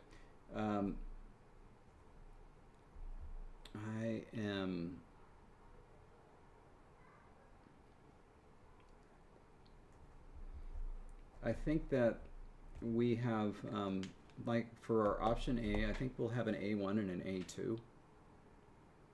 Basically asking how much should we reduce that positive copula. And then for B, I mean, no copula, right? Yeah. Go Hungarian. Yeah. Well, it does have a copula sometimes. Sometimes, but not normally. Yeah, it's bizarre like that. Like when there's two nouns, there's no copula. And also when there's a noun and an adjective, no copula. Because like, a bush birosh, the bus is red. Yeah, but then like if I am red, birosh vajo. Well, yeah, but that's because you also don't have like the I in there. The I comes from the vajo. Yeah, it does. But we have pronouns. And not only that, our first person singular pronoun is pretty weighty. Rafi. Woof. Rafi. Woof. Rafi Haughòf. Yeah, we could go zero copula on this. Yeah, zero copula. Okay, no copula. And then would we want to use grow? Something different? Or this could be a B1 and a B2 actually. Have grow as a marker on the adjective? Yeah. If we do zero copula? Yeah.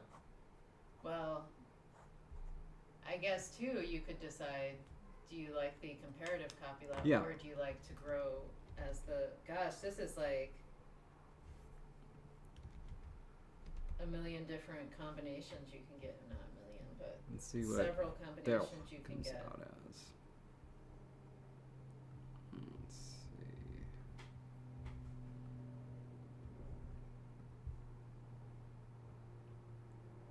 Huh.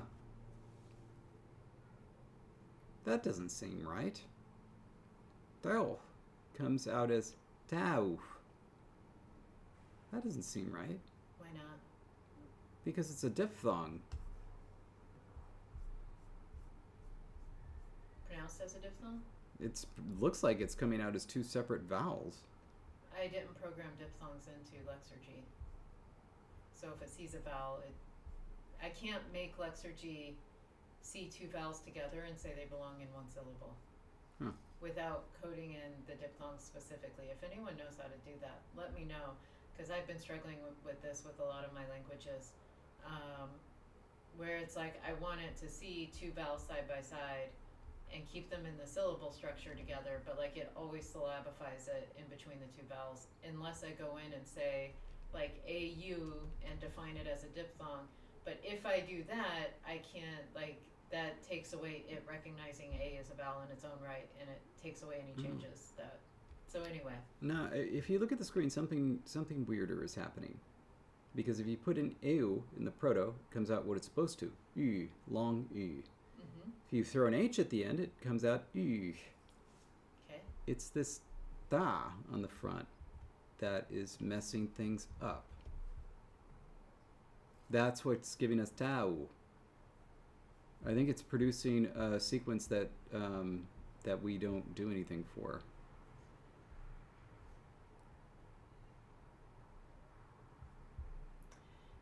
Jake, I've done that, but it still syllabifies before the second vowel, because of course the second vowel is optional, so it's like the syllable structure shows the second vowel being optional, and it still syllabifies it between the two vowels.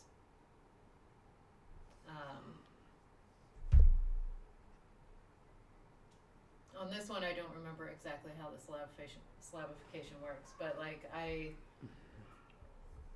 recently had been working with a language where we had several diphthongs I needed to account for, and it was really frustrating.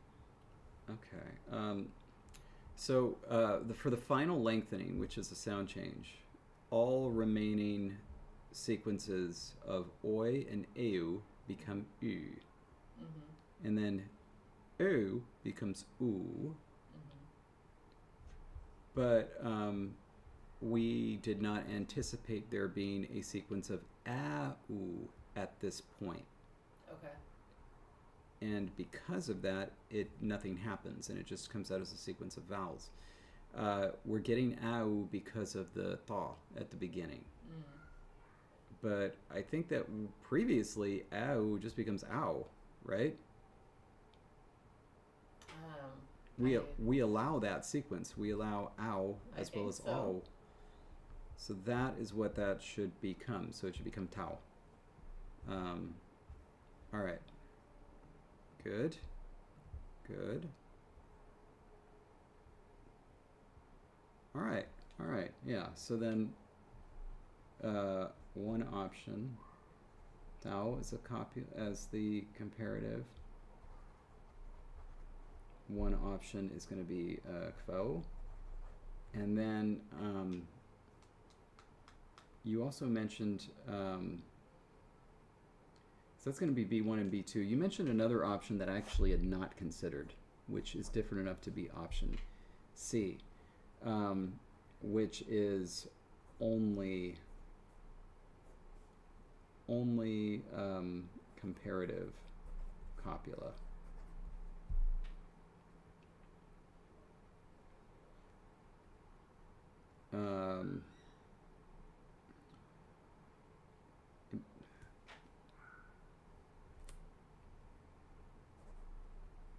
Something like octho or facto. But then also bachfo. And so these would only show up if it's like the grass is green, or if you say the grass is green, you would just say the grass green. Yeah.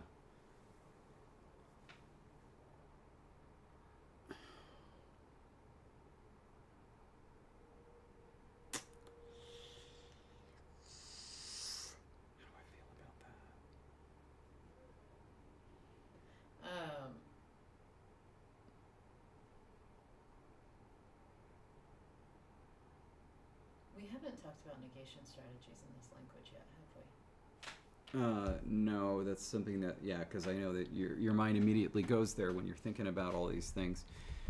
We have the negative copula. But one of the reasons I'm asking is Miles had said what's the maximal number of copula that we're getting, copulae, And that made me think of like, well, obviously 0 is the minimum, the maximum will be 2 plus marked for comparative, so, you know. Yeah. But then I thought, is there an option where you only have one copula and it just participates in whatever the negation strategy is for the language? So the thing is, for Haughòf, we actually use those negative copulas as negation. As negation, okay. So there's like no proto, like no Gotcha. anywhere in this. So theoretically, in deciding this, we may be deciding whether we need a new negation strategy or if they'll have like a reduced negation strategy based on this reduced set of copula. Yes. Okay.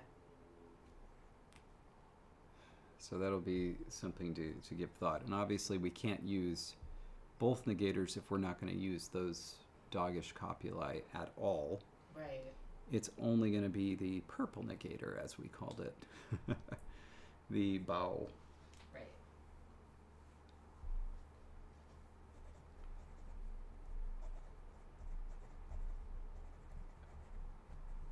And when we did that, the way that we did it, all right, so this is Haughòf. Okay, Faf Bram Vochel. The dog sniffs the mastiff, and that is sniffs dog to the mastiff. The negation is oddly enough different for both of them, but essentially tu bram evaf I ocho. So that is not the dog of sniffing of the mastiff. For the purple negator, balbram opaf I oho, the dog doesn't sniff the mastiff, is not the dog at sniffing of the mastiff. In other words, using the negation strategy changes the entire syntax of the sentence. And so it also nominalizes the verb. Okay.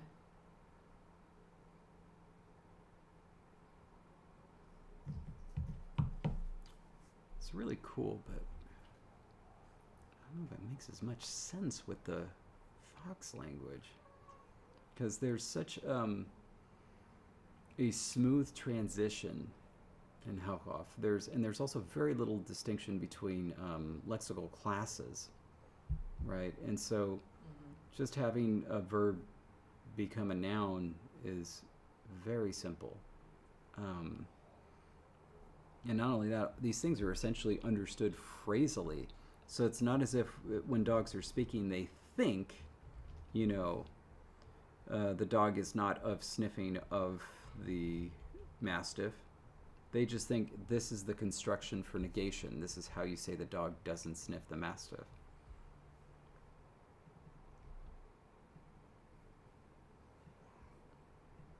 Might need a comp. So like,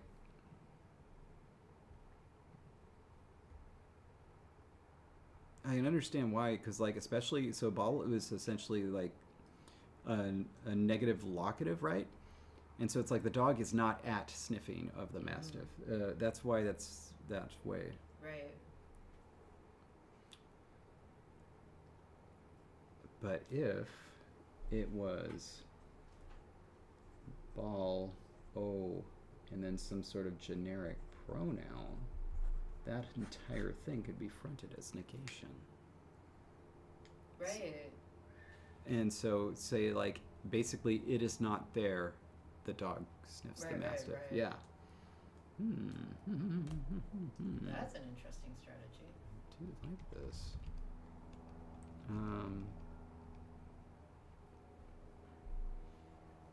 And we do have da.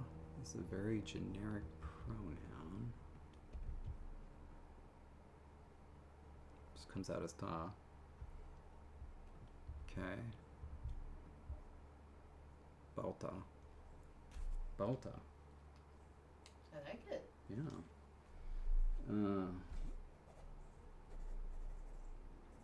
Gonna shorten up that vowel, and I'm gonna put put a note here what this comes from. Oh, oh, oh. That's right. I was going to, for at there in the locative sense, use oda. So that actually would be balada. Wait. Let's see what it comes out as. Balota. Bauta. No, it's still bauta. Yeah, it's still bauta. because essentially balota, if you say that fast enough, bauta. Yeah, Bauta. yeah. But I will nevertheless put in all three protoforms there.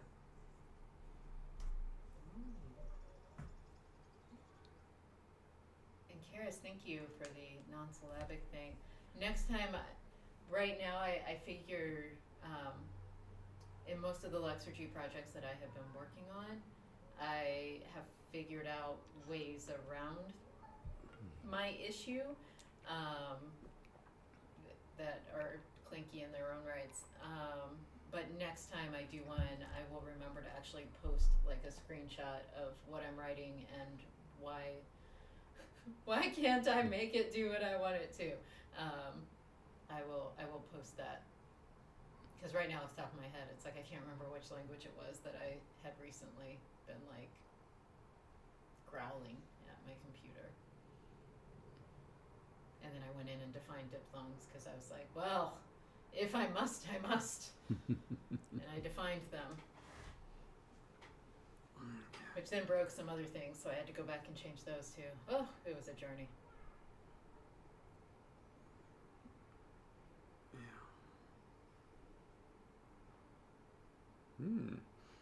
Okay. All right. Okay.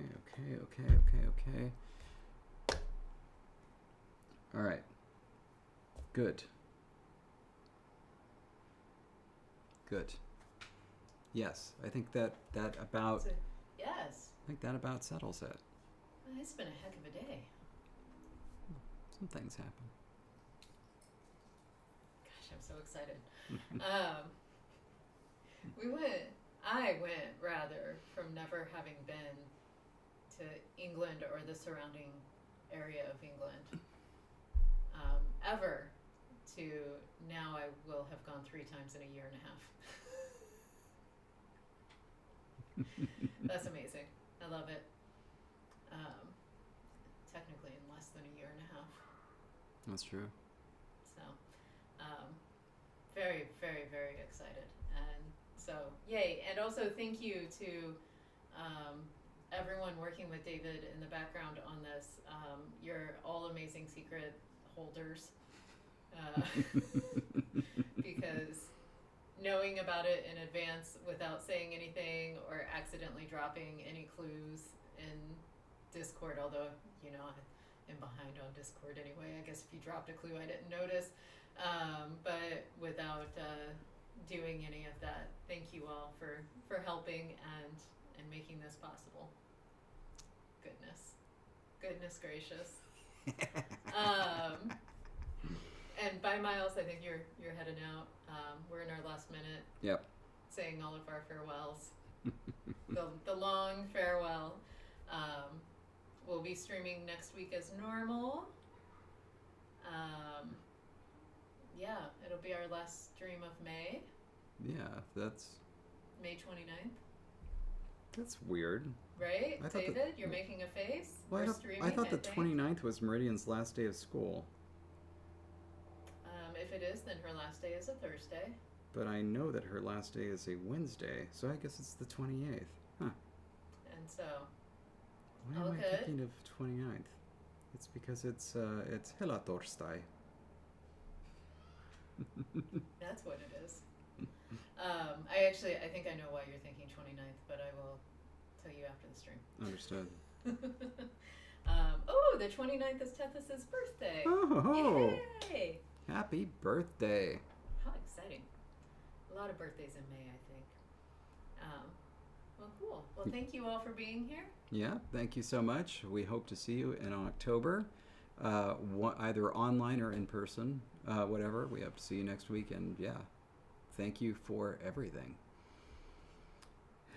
Oh, Jake is letting me know, do not call it the surrounding area of England when I'm there. No, and thank you all for understanding what I meant, but like The big island southeast of Iceland. you know, that area-ish, the Isles, West Finland. West Finland is where.